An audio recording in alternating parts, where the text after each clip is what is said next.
Masīvs sveiciens visiem! Dienās aizgājis pavisam ko neticamu latviešu 3D filmu. Nepārklausījāties, latviešu 3D filmu. Ar tādu progresu mēs drīz laidīsim raķetes uz Marsu, bet nu labi.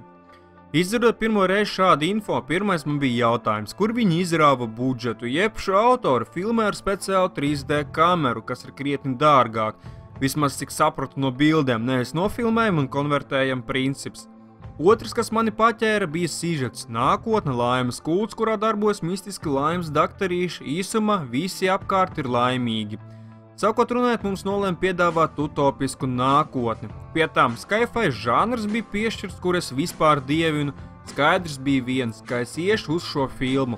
Sāku skaitīt dienas, kad tas notiks, kad tad redzēšu Latvijas pirmo 3D filmu. Ej, tu dirsti, tu to izdarīji.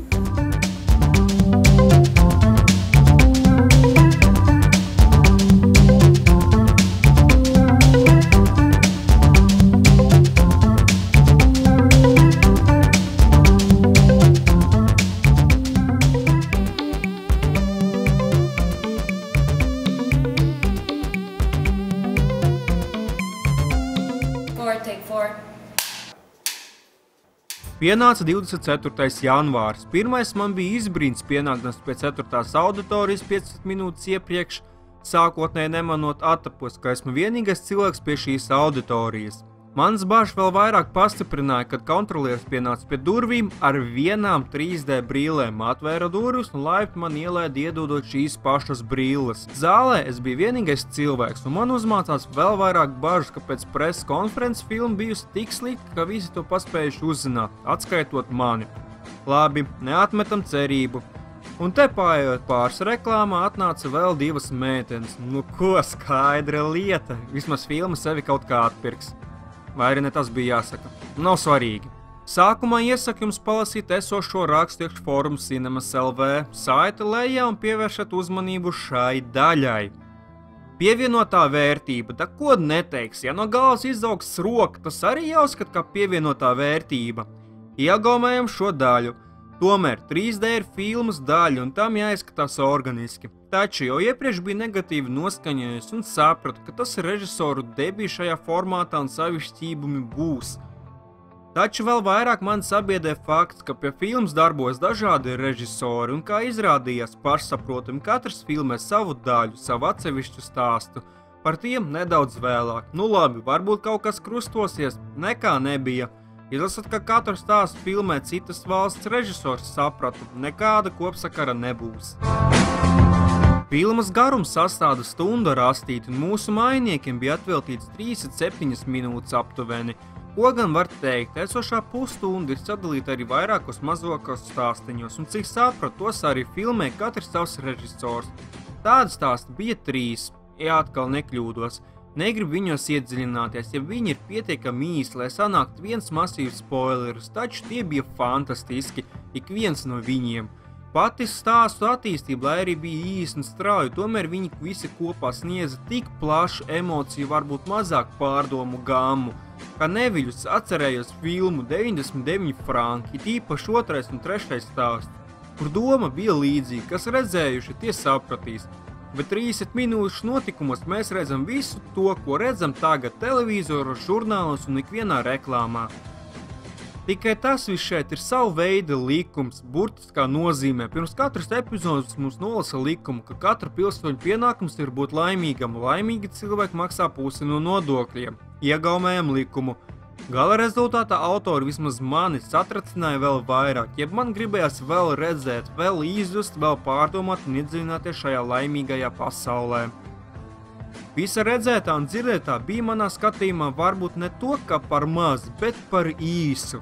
Rezultātā esošo filmu likumu, kuru es pieminēju, man nesanāca saprast, un joprojām cenšos viņu saprast un pat izvilkt paralēlas ar realitāti, bet laikam neesmu tik gudrs, neko darīt.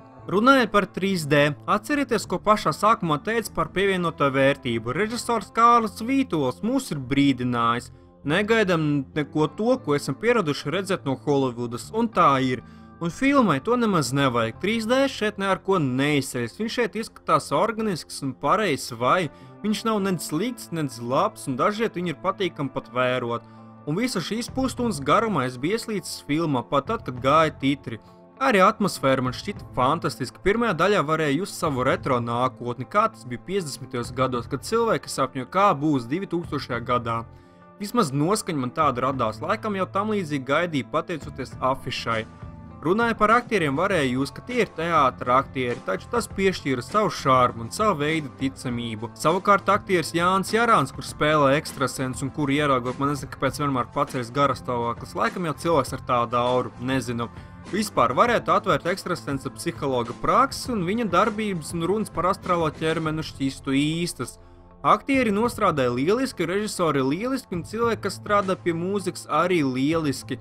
Kad pirmajos kadros sāka skanēt saudabīgs kluba mūzikas bijis, gribējās arī uzliekt kājās un dejot. Atsevišķs paldies par fantadromu, sirds salēcās ieraugot mīļotos kadrus. Ak, Dauka! Un tad nāca nākamie 3 gara darbi un varētu šķist, tak tēma Rīga 2041. Ak nē, aizmirsu par piedevu un citi fantastiski stāsti. Un ko varēja redzēt? Neko. Otra īsfilma ir par neveiksmīgu darbu interviju, kas bija amizanta, bet ne vairāk. Tad seko jēla 3D animācijas multfilma, kurā, ja pat iedziļināties caur Poniju Murginu, tad animācija vienkārši bija neskatāma. Un pēdējais, kā trieciens sirdī, seko īsfilma par sievieti, kas pie metinātāja maskas piemontējusi 2 kameras, šizofrēniķa sapnis. Tā arī nespēja saprast pēdējais filmas jēgu. Rezultātā nākamie 3 darbi izskaties pēc kaut kāda kinoskolas studentu neveiksmīgiem darbiem un attaisnojumu nedod, ka visi esošie režisori pirmo reizi saskārās ar 3D tehnoloģiju, lai gan šeit šīs 3D vispār nejūtās nekādā mērā, kamēr Latvijas daļā tas bija sajūtams. Lai gan darba intervijai bija laba doma, bet pēdējam labs operatoru darbs, tas vienalga pa tuvu nespēja nostādīt pirmajām brīnišķīgajām 30 minūtēm.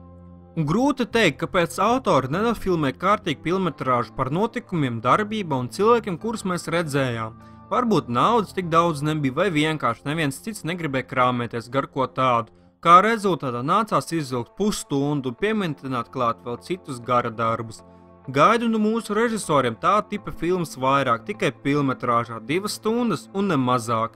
Vai vērts samaksāt brīvdienā turpat 8 eiro par savējo 30 minūtēm? Jā, ir vērts. Es tā domāju vismaz un nenožēloju, ka vismaz varēja atbalstīt savējos un atbrīvoties no Holivudas. Ja likt vērtējumu par visu kopumā 5 no 10.